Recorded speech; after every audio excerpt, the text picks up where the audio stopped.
Boa noite, seja bem-vindo ao nosso estudo das leis morais. Nós estamos aqui caminhando devagarinho, avançando no nosso estudo, com o objetivo de apresentar a obra de Kardec àqueles que desconhecem o conteúdo delas. Daí nós estarmos destacando a terceira parte do Livro dos Espíritos, que trata das leis morais, trazendo ao conhecimento dos que nos acompanham, porque tem excelentes informações e são matérias que dizem respeito ao nosso entendimento, à nossa necessidade. Então, nós vamos começar o nosso estudo de hoje para dar continuidade ao trabalho que nós iniciamos com as leis morais. Dessa feita, nós vamos tratar da lei de conservação, que é a lei que diz respeito de forma mais direta a todos nós, os seres humanos, os seres vivos, e principalmente com relação ao zelo que devemos ter conosco. Então, essa lei de conservação, ela já se encontra no capítulo 5, nós já avançamos um pouco, como eu disse, inicia na questão 702 até a 727. Nós não vamos trazer aqui todas as questões, como já informamos desde o início, trazemos algumas que dizem mais respeito à questão da conservação.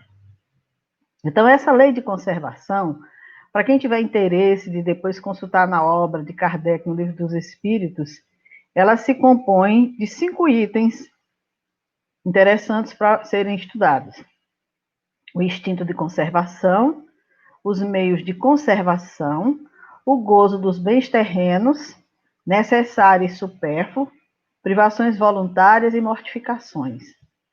A gente vai passar por todas essas questões, não de forma detalhada, como se encontra no livro, apenas ressaltando alguns pontos sobre cada um desses momentos aqui que acabamos de citar. Então, a lei de conservação, ela é parte do programa evolutivo do ser imortal. Ela faz parte da lei divina ou natural e é parte do nosso programa evolutivo.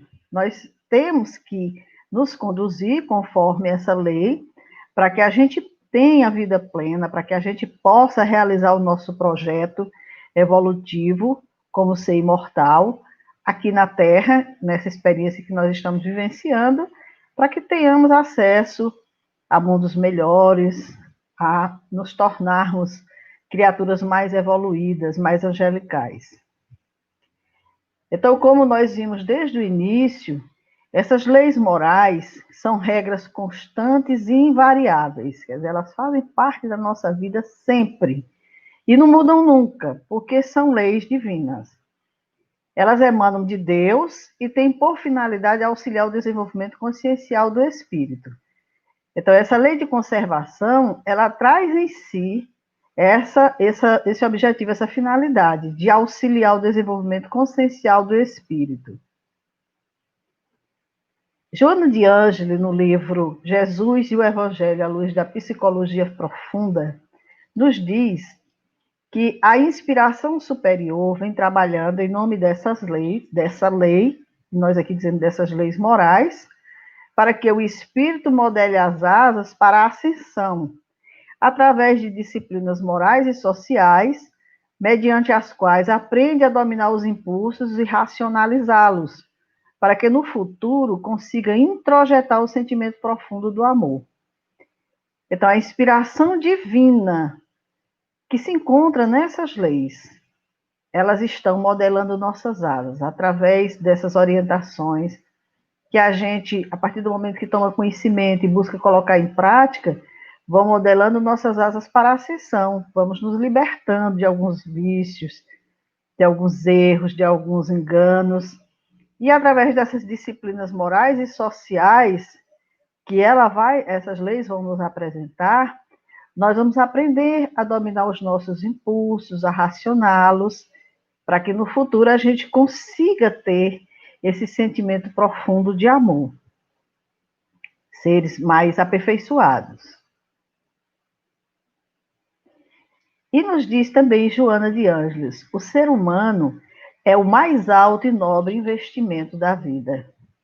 Então, o mais alto e nobre investimento de Deus com a sua criação somos nós, os seres humanos.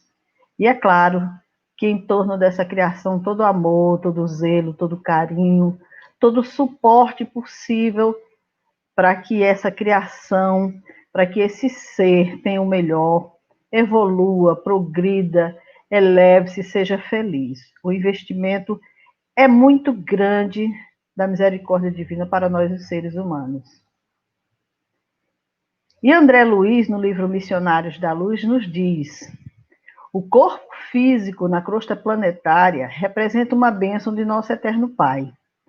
Constitui primorosa obra da sabedoria divina, em cujo aperfeiçoamento incessante temos nós a felicidade de colaborar. Quanto devemos à máquina humana pelos seus milênios de serviço a favor de nossa elevação na vida eterna, nunca relacionaremos a extensão de semelhante débito. Então, aqui André Luiz, também um espírito que psicografou várias obras através de Chico Xavier, nessa obra Missionários da Luz, nos diz justamente a informação que a Joana nos traz também com relação ao alto investimento da espiritualidade em nós, os seres humanos.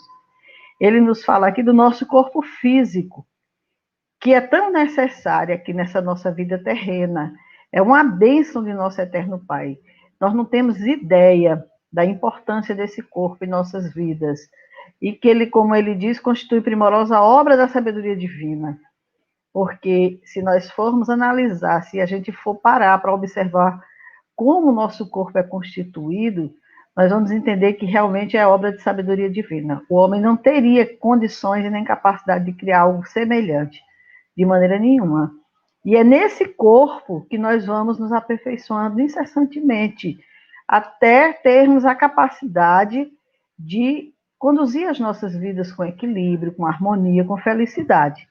Então, nós não temos nem noção do quanto devemos a Deus por esse serviço que Ele nos traz, por essa oportunidade, por essa dádiva que Ele nos dá, que é o corpo, que não é só um corpo que nós recebemos, quantas e quantos corpos nós não chegamos a vestir ao longo da nossa evolução, ao longo das nossas encarnações, e nós não temos nem noção do quanto a gente deve ser grato a Deus, porque faz-se necessário essa troca de vestimenta ao longo do nosso processo evolutivo, para que a gente possa crescer, se melhorar, se transformar.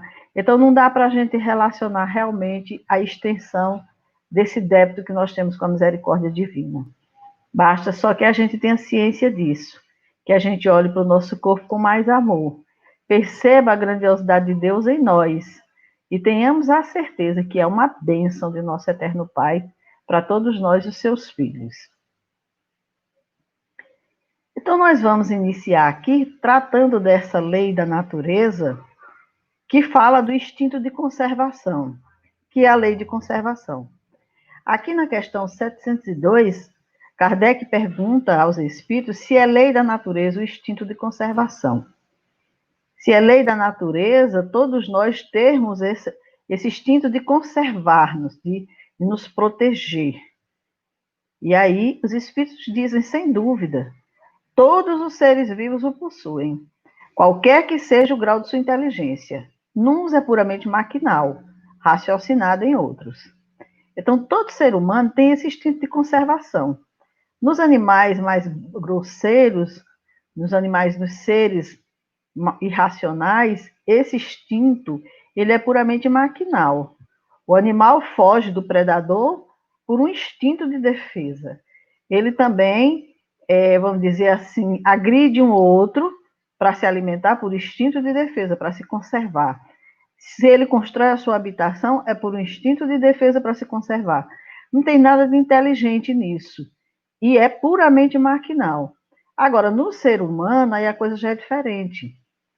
O ser humano, ele se mescla aí. Ele tem o instinto puramente maquinal, como nós vamos ver daqui a pouco, e raciocinado também. Porque o instinto é maquinal no ser humano quando, para se proteger, ele tem atitudes que ele não programa, que ele não raciocina para tomar aquela atitude. E é raciocinada quando ele observa as situações, percebe que para se proteger ele deve agir de outra forma, e aí ele vai buscar mecanismos de defesa, de proteção. Então, Deus outorgou a todos os seres vivos o instinto de conservação, porque lhes deu a necessidade de viver, pois a vida é necessária ao aperfeiçoamento dos seres. Então, Deus, para que a gente tivesse amor à vida, para que a gente valorizasse a vida, e para que a gente não perdesse a vida por qualquer coisa, por qualquer situação, Deus nos deu a todos os seres vivos esse instinto de conservação. Porque nós precisamos viver, nós somos colocados aqui na Terra para viver as nossas experiências, para realizar os nossos aprendizados. Então, muitas situações ao longo dessa nossa vivência poderão surgir que possam tentar tirar o nosso equilíbrio, a nossa saúde, ou mesmo a nossa vida, e esse instinto de conservação vai nos preservar, vai fazer com que a gente continue na vida, que a gente continue aqui querendo viver, e esse aperfeiçoamento, com certeza, nós iremos conseguir através dessas experiências. Então, nós estamos praticamente adentrando ao Setembro Amarelo, que já na próxima semana nós estaremos comentando sobre essas situações, e essa lei, ela vem bem ao encontro de todos nós, trazendo informações que podem nos esclarecer quanto a essa questão do instinto de conservação, que é esse instinto que faz com que a gente tenha amor à vida. E Deus sabiamente colocou em nós, para que a gente persevere na luta, porque nós temos necessidade de viver. É aqui que a gente realiza o nosso progresso, a nossa melhoria, a nossa transformação. Então, o que é o instinto? Os dicionários definem como sendo um impulso natural que leva alguém a agir de maneira inconsciente sem se pautar pela razão ou pela inteligência. É aquela coisa, eu vou na rua e de repente eu percebo um carro vindo na minha direção e antes que ele bata em mim eu já saltei, não me deu conta, eu não pensei, esse carro vem na minha direção, vai bater em mim, eu preciso pular para esse lado para ele não bater em mim. Não. O instinto não deixa que eu pense, que eu organize as ideias naturalmente. Eu tenho esse impulso natural e eu ajo inconscientemente de tal forma que depois eu até fico pensando, não sei nem como que eu agi daquela forma naquele momento. Porque foi o impulso natural que me levou a agir dessa forma. E a conservação diz respeito à preservação, à manutenção, à continuação e à perpetuação. Então, essa lei de reprodução, ela diz respeito a isso. Nós temos que preservar o nosso corpo, mantê-lo bem, saudável, para que ele tenha continuidade e para que a gente vá perpetuando o nosso processo evolutivo enquanto espíritos. O espírito Miramês, na obra Filosofia Espírita, psicografada por João Nunes Maia, nos diz: o instinto é uma programação da divindade na formação da alma, espécie de condicionamento divino na divina estrutura do espírito. Então, é uma programação que todos os seres vivos recebem de Deus. Nós já fomos criados programados com esse instinto de defesa, né, que vai nos conservar, vai nos tirar de situações difíceis, e, segundo Miramês, está lá na formação da nossa alma. É um condicionamento divino, quer dizer, Deus nos deu esse condicionamento e está na estrutura do nosso espírito. E Allan Kardec, no livro A Gênese, no capítulo 3, que trata do instinto e a inteligência, nos diz: o instinto de conservação é a força oculta que solicita os seres orgânicos a atos instantâneos e involuntários, tendo à vista a conservação deles. E o instinto é um guia seguro que nunca se engana. Então, jamais o nosso instinto vai se enganar. Ele sempre vai nos preservar. E na hora em que ele se manifesta, ele sempre tem sucesso. Então, muitas vezes, nós estamos num ambiente, de repente, se alguém atira algo em nós, e a gente não, de repente a gente percebe aquilo avançando, a gente, imediatamente, esse nosso instinto, essa força oculta, que nos solicita atos instantâneos e involuntários, vai nos preservar daquele risco. É por essa razão que se alguém for colocar um dedo no meu olho, eu já fecho o olho, rapidamente o olho se fecha, quer dizer, eu não pensei nisso, eu não pensei que devia fazer isso. É esse instinto, é essa força oculta de atos instantâneos e involuntários que vai atuar nesse momento para me preservar de uma situação difícil. Quantas pessoas, nós hoje, principalmente hoje, que é possível ser filmado e a gente tem aí uma série de vídeos nas redes sociais sendo mostrados, de situações absurdas que a gente acha assim, meu Deus, como é que essa pessoa conseguiu escapar? Nem ela sabe. Mas naquele momento o instinto de conservação falou mais forte e a pessoa saltou, e a pessoa se jogou para um lado, e a pessoa fez isso ou fez aquilo. O que é certo é que ela conseguiu se preservar de um risco maior. Então, naquele momento, o instinto estava ali em funcionamento. Claro que nesses atos instantâneos e involuntários. No livro A Constituição Divina, o Richard Simonetti traz um pouquinho mais de esclarecimento sobre essa questão quando ele nos diz: diante de perigo real ou imaginário, nosso corpo entra imediatamente em estado de alerta, com a descarga de substâncias como a adrenalina na corrente sanguínea, potencializando nossas energias. É a natureza agindo em favor de nossa sobrevivência. E isso ocorre com todos os seres vivos. As próprias plantas têm complexos mecanismos de defesa, reagindo a ameaças como a seca, o frio, a enchente e os predadores. Então, nosso corpo ele é preparado para entrar em estado de alerta logo que surge um perigo ou real ou imaginário. Imediatamente, essa descarga de substância de adrenalina na corrente sanguínea faz com que a gente em alerta e as nossas energias potencializadas. E aí é como a gente salta como não sabe como, é onde a gente adquire uma força que não sabe que tinha, e consegue segurar algo pesado, retirar algo pesado de uma situação grave. E aí, com certeza, o nosso corpo, ele entra imediatamente em estado de alerta. E esse é o instinto, é essa bênção divina que Deus colocou em nós para que a gente esteja sempre, sempre sendo protegido. Antes que a gente se dê conta, muitas vezes, de que o perigo está próximo de nós. Continuando, Richard Simonetti diz: nos irracionais, o instinto de conservação funciona equilibradamente, obedecendo a controles automáticos sem maiores problemas. Superado o perigo, volta à normalidade. Então, nos irracionais, o corpo entra em estado de alerta, acontece toda essa descarga na corrente sanguínea e fica como que alterado o estado para se proteger, para correr, para fugir, seja lá para que for. Mas é um controle automático que, quando passa o perigo, volta tudo à normalidade. Isso nos irracionais. Agora, no ser humano, o mecanismo é mais complexo, posto que, exercitando a inteligência, somos chamados a participar desse controle.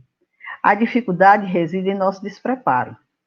Então, o ser humano é mais complicado justamente por isso, porque, devido à inteligência, o homem participa mais desse controle. Então, tem muitas pessoas que passam o perigo, mas ela continua no estado de alerta, ela continua no estado de medo, de terror, de situações que vão se prolongando, e ela, de certa forma, isso acontece por conta do seu despreparo. Então, o animal não, passa o momento, superou o perigo, pronto, tudo volta à normalidade. No ser humano, não. É tão fato que muitas vezes, em decorrência de uma situação grave, a criatura entra com traumas, fica com situações que não pode ver aquilo ali que já vem todo o processo novamente, sem que seja real. Só o medo, só o susto, só a lembrança. Então, é natural que, em face de uma ameaça, o instinto de conservação mobilize defesa, colocando-nos de prontidão, despertos, ativos ao máximo. Entretanto, trata-se de um estado de exceção que deve ser prontamente superado ou nos esgotaremos, favorecendo a evolução de desajustes físicos e psíquicos. Seria como uma máquina colocada a funcionar em velocidade máxima ininterruptamente. Em pouco tempo necessitaria de reparo.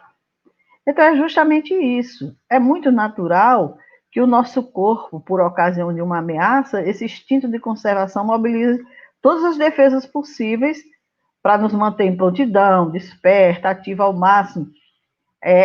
A gente pode entender isso em determinados momentos, como certa vez nós vimos aí nessas reportagens que as mídias trazem, de pessoas, de pescadores que ficaram vários dias em alto mar, sem conseguir dormir, sem se alimentar, mas o instinto de conservação estava ali, nessas defesas, deixando eles despertos, em prontidão, ativos ao máximo, porque qualquer coisa eles poderiam perder a vida. Só que esse estado, como nos diz o nosso irmão Richard Simonetti, que já desencarnou, mas que deixou o seu legado aqui, isso se trata de um estado de exceção, que deve ser superado depois que passe tudo isso, senão a gente vai se esgotar. Se depois de tudo passar, a gente continuar pensando da mesma forma naquela situação, sentindo daquela mesma forma, o nosso corpo não vai suportar. Ele vai, com certeza, ter algum tipo de desajuste, ou físico ou psíquico, porque com um pouco tempo ele vai necessitar de reparo. Daqui a pouco nós estamos com o nosso sistema nervoso estrambelhado, como diz a história. Não estaremos bem, estaremos precisando de socorro, de auxílio. E aí, voltando para a questão da lei de conservação, uma outra pergunta que Kardec fez. Tendo dado ao homem a necessidade de viver, Deus lhe facultou em todos os tempos o meio de o conseguir? Ora, Deus colocou o homem na terra e lhe colocou a necessidade de viver. Facultou ele os meios de o conseguir? Deu a ele essa chance? Certo. E se ele os não encontra, é que não os compreende. Não fora possível que Deus criasse para o homem a necessidade de viver sem lhe dar os meios de consegui-lo. Essa a razão porque faz que a terra produza de modo proporcional necessário aos que a habitam, visto que só o necessário é útil, o supérfluo nunca o é. Então Deus, nosso Pai, jamais nos mandaria aqui para a terra, nos colocaria numa condição em que a gente tivesse que viver por longos anos na terra sem nos dar os meios de conseguir a nossa subsistência. E é como os Espíritos dizem, se a criatura não encontra, é que não compreende. Mas tudo está posto e disponível para todos nós. Então Deus não ia jamais criar um homem sem lhe dar os meios de consegui-lo. Da mesma forma que ninguém traz à terra um filho, só se for um ser muito irresponsável, para não lhe dar os meios de sobrevivência, de cuidar, de zelar para que ele tenha todas as chances de sobreviver. Então Deus proporcionou à terra a condição de produção máxima de tudo que o homem tem a necessidade. Agora, tudo que ele tem a necessidade que lhe seja útil.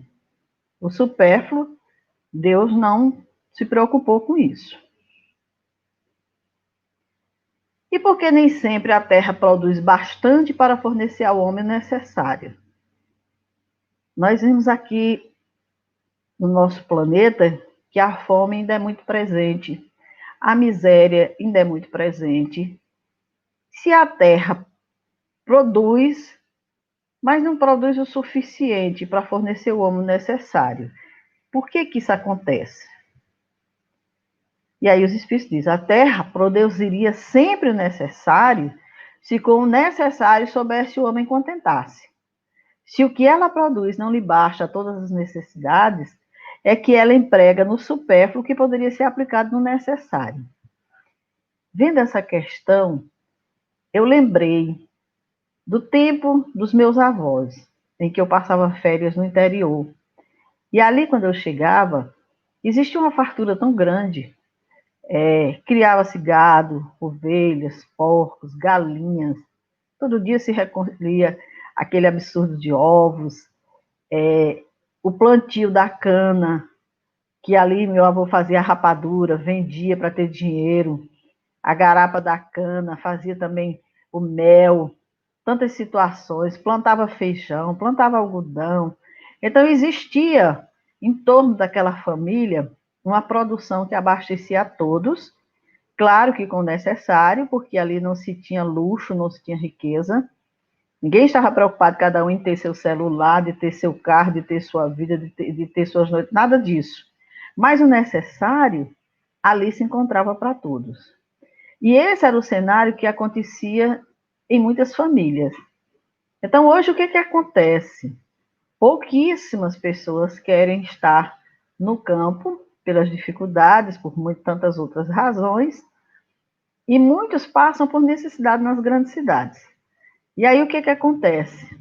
Justamente como ele diz, a terra produziria sempre o necessário, se o necessário soubesse o homem contentasse.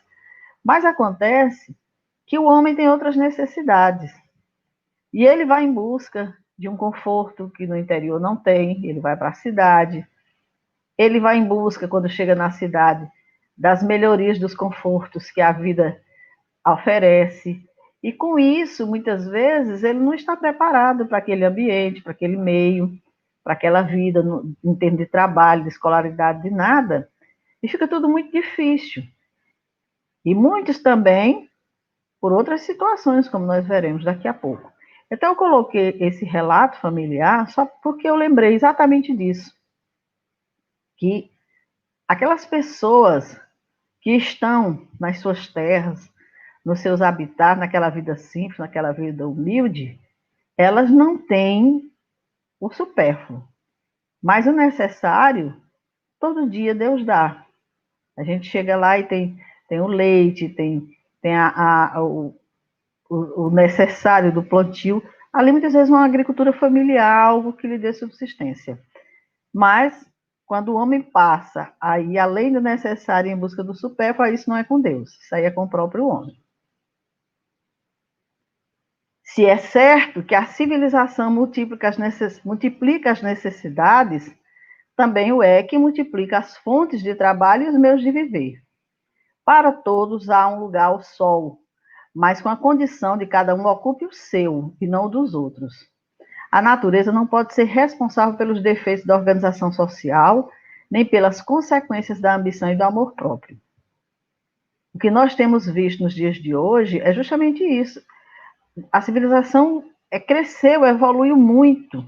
As necessidades também, mas também quantas formas de trabalho não surgiram de lá para cá. E quantos meios de vida, né? A todo momento nós estamos vendo aí, principalmente nos últimos anos, muitas profissões sendo criadas fora da escola, fora de uma universidade, cada um batalhando, conseguindo o seu lugar ao sol, mas é como os espíritos nos dizem, a condição maior é que cada um ocupe o seu espaço e não o dos outros.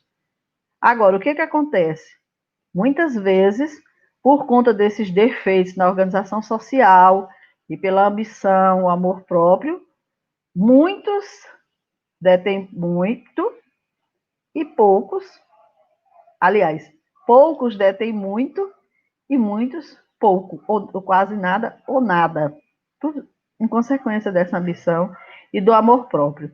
Não é a natureza que tira do homem, é o próprio homem que tira do outro. O uso dos bens da terra é um direito de todos os homens? Todo homem tem direito ao seu pedacinho de terra, a ter o seu espaço de trabalho, a ter a sua subsistência? Esse direito é consequente da necessidade de viver. Deus não imporia um dever sem dar ao homem o meio de cumpri-lo. Então, é claro, se nós temos necessidade de viver, nós precisamos sim de fazer uso dos bens da terra. Deus não iria dar de maneira nenhuma dever ao homem, que é o de viver, sem dar a ele o meio de cumpri-lo. E traçou a natureza limites aos gozos? Traçou. Para vos indicar o limite do necessário, mas pelos vossos esforços chegais à saciedade e vos punis a vós mesmos. Então, a natureza, ela é tão sábia que ela tem limites para os nossos gozos. O problema é que nós, pelos nossos esforços, pelos nossos excessos, nós chegamos à saciedade nós vamos além do necessário. E aí, nessas situações aí, a gente se pune a nós mesmos, porque as situações vêm quando nós abusamos, seja de qual for esses gozos. Sempre vem a dor, algo de aprendizado para nós. Associados ao instinto de conservação, há dois prazeres básicos, do sexo e da alimentação. Então, veja bem, nosso instinto de conservação tem associado a ele esses dois prazeres, o sexo e a alimentação. No irracional, tais gozos, sexo e alimentação, são disciplinados pelo instinto. Ele exercita o sexo somente no cio e se alimenta observando estritamente suas necessidades. Então, aqui, o animal, ele é disciplinado pelo instinto, não é nada sob controle dele. Então, o que acontece? O sexo, ele só exercita no cio e só se alimenta estritamente das suas necessidades. Além, ele não vai de maneira nenhuma. Agora, com o homem é diferente. Detendo a coroa da razão, que lhe outorga o livre-arbítrio, ultrapassa os limites do instinto e pode experimentar os prazeres do sexo e da alimentação onde, como, quando queira. Que é o que nós estamos vendo, não só hoje, porque sempre foi assim na humanidade, né, o desequilíbrio do ser humano, mas o que acontece? O homem, com o seu livre-arbítrio, ele vai além do instinto. Ele experimenta os prazeres do sexo aí de forma desregrada, desequilibrada, da alimentação do mesmo jeito. Onde, como, quando queira, ele não é aquele que faz uso apenas para se saciar. Ele vai além da saciedade.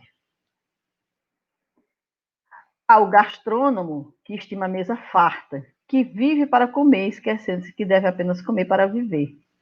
E há o sexo maníaco, que enxerga nos representantes de boa aparência do sexo oposto parceiros em potenciais para programas, pretendendo desvincular a atividade sexual dos seus elementos básicos de equilíbrio, que se exprimem no respeito, no comedimento e, sobretudo, na afetividade. Então, isso aqui está muito claro. E quando a gente fala gastrônomo, a gente às vezes pensa que é só aquela pessoa que exagera. Não, hoje nós estamos quase que todos enquadrados nisso aqui. A gente antigamente tomava café, almoçava, jantava, fazia um lanche à tarde e tudo bem. Hoje, como existem inúmeras ofertas fora de casa, o que acontece? Muitas vezes, madrugada dentro, a gente ainda está saindo para comer. Além daquilo que a gente já fez durante todo o dia. E para quem estimula essa mesa farta, aí a coisa vai mesmo além, né? Então, em meio a isso, tem aqueles que se esquecem de que comer é só para viver. Vão além. E também essa questão aqui do sexo maníaco, também isso está muito presente nos dias de hoje. Essas criaturinhas que o seu olhar para o outro é como se fosse um programa. Ele olha para a criatura e já imagina o prazer que aquela criatura pode lhe trazer. Então, não é um sexo baseado em equilíbrio, respeito, afetividade, nada disso. E isso é desregramento da criatura. E como pode o homem conhecer o limite do necessário? Em meio a tudo isso, como é que o homem vai poder entender que ele está indo além do necessário? Aquele que é ponderado conhece por intuição. Muitos só chegam a conhecê-lo por experiência e à sua própria custa. Realmente, quem é ponderado tem cuidados consigo mesmo. Um exemplo grosseiro. Se eu estou numa festa, bebida à vontade, mas eu me conheço, eu sei que eu não posso beber, que a bebida é provar e daqui a pouco eu não tenho mais controle sobre mim. Então, ponderado, eu já digo, não, vou parar por aqui. Não vou mais além, porque eu já sei os estragos que isso pode ocorrer. Só que tem muitos que só chegam a conhecer esse equilíbrio, esse limite necessário, por experiência e a própria custa. Quer dizer, precisa viver situações de onde ele se expõe vergonhosamente diante da sociedade. Muitas vezes precisa vivenciar situações aonde ele causa danos a si ou ao outro. E à custa de dores, de vergonhas morais de algumas situações, é que ele vai aprendendo a conhecer o limite do necessário. E muitos continuam extravasando, né? Mas o ideal é que a criatura aprenda. Mediante a organização que nos deu, não traçou Deus à natureza o limite das nossas necessidades? Sem dúvida. Mas o homem é insaciável. Por meio da organização que lhe deu, a natureza lhe traçou o limite das necessidades. Porém, os vícios lhe alteraram a constituição e lhe criaram necessidades que não são reais.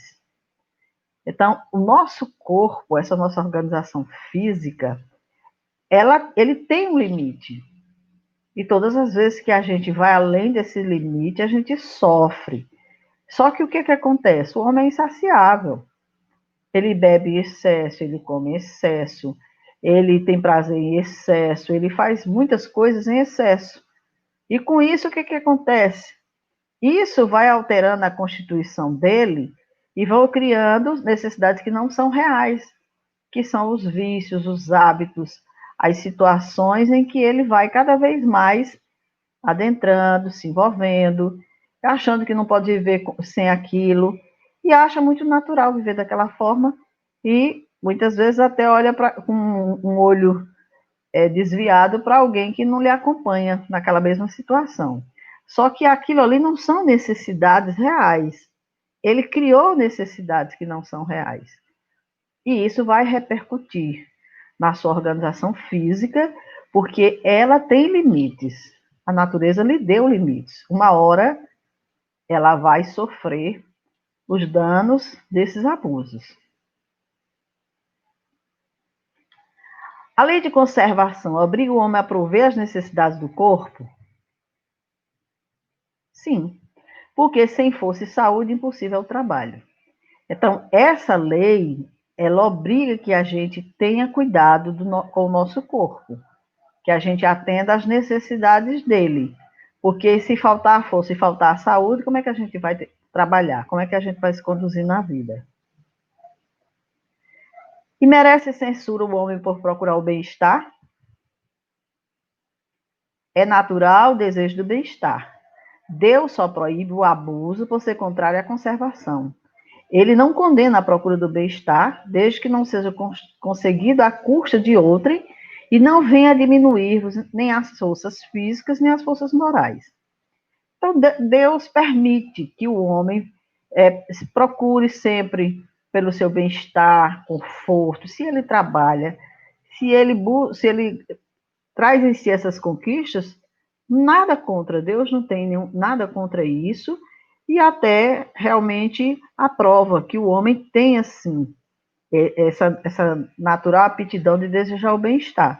Agora, o abuso, ele condena pelo porquê?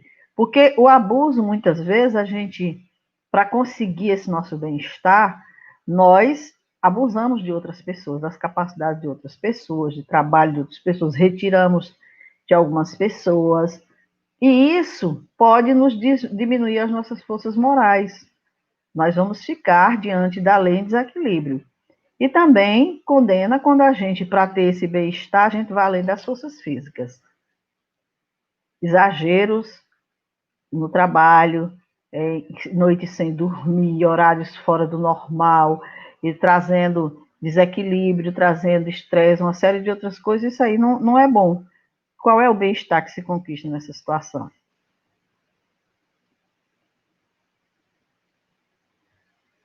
Será racional a abstenção de certos alimentos prescrita a diversos povos? Essa é uma questão interessante e muito atual.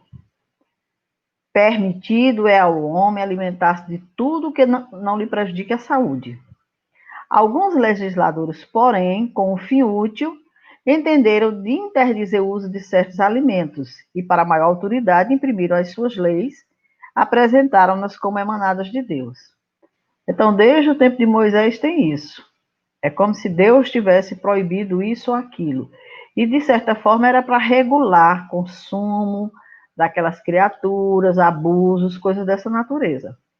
Então, o homem pode se alimentar de tudo, contanto que não lhe prejudique a saúde. Agora, muitos gostos a gente está vendo nos últimos tempos aí absurdos, né? Onde as criaturas vão em busca de situações assim aberrantes quando tem tantas coisas para se alimentar. Não precisava ir em busca de coisas que fogem completamente a essa racionalidade que o ser humano deve ter quando se trata de se alimentar. A alimentação animal é com relação ao homem contrária à lei da natureza? Dada a vossa constituição física, a carne alimenta a carne, do contrário, o homem perece. A lei de conservação lhe prescreve como um dever que mantenha suas forças e sua saúde para cumprir a lei do trabalho. Ele, pois, tem que se alimentar conforme o reclame a sua organização. Então, aqui os espíritos são muito claros quando nos dizem que nós temos que nos alimentar conforme reclame a nossa organização. Se eu não me sinto bem comendo carne, tudo bem. Mas eu não vou impor a um outro que ainda necessita desse tipo de alimentação que ele o faça por ordenação divina. Não tem nada a ver. Não tem nada contra a lei da natureza com relação a isso. Tudo contra com relação ao abuso. Seja lá o que for. Até a água, se a gente tomar demais, pode ser prejudicial. Então, em muitos momentos, nós temos visto aqui que muitas pessoas passam por situações de saúde porque abdicam de comer uma carne e não fazem a compensação necessária em outros alimentos. Então, tudo isso hoje nós temos aí ciências que orientam, que ensinam para aquelas pessoas que não querem mais se alimentar com a carne, mas aqueles que querem, nada contra. A lei divina não tem nada contra isso, apenas que os excessos sejam trabalhados, que não se faça por excesso, porque a própria organização física não vai suportar. E aí, concluindo essa lei, Kardec pergunta: uma vez que não devemos criar sofrimentos voluntários, que nenhuma utilidade tenham para outrem, devemos cuidar de preservar-nos dos que prevejamos ou nos ameacem? Quer dizer, nós temos que ter muito cuidado com o nosso corpo, não devemos criar sofrimentos voluntários, querer sofrer para ser feliz. Deus não quer essa felicidade, não é dessa forma. Não tem nenhuma utilidade nem para nós, nem para ninguém. E ele pergunta: nós devemos cuidar de preservar-nos dos que prevejamos ou nos ameacem? Nós devemos nos auxiliar quando perceber que algum sofrimento está chegando, está nos ameaçando, o que nós podemos fazer? E aí os espíritos responderam: contra os perigos e os sofrimentos é que o instinto de conservação foi dado a todos os seres. Fustigai o vosso espírito e não o vosso corpo. Mortificai o vosso orgulho.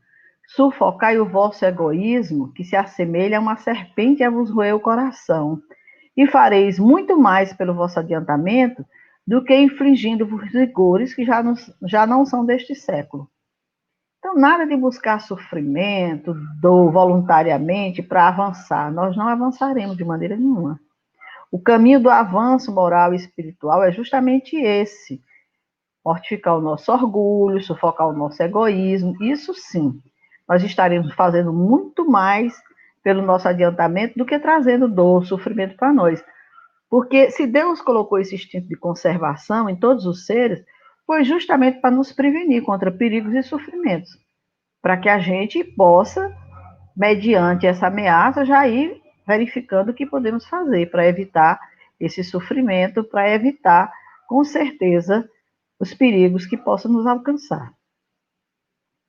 Então, finalizando aqui, nós entendemos nesse estudo que cuidar do corpo não quer dizer cultuar o corpo. Tudo deve ser feito sem exageros, moderadamente, para que não se cometa o pecado da exibição alimentado pela vaidade.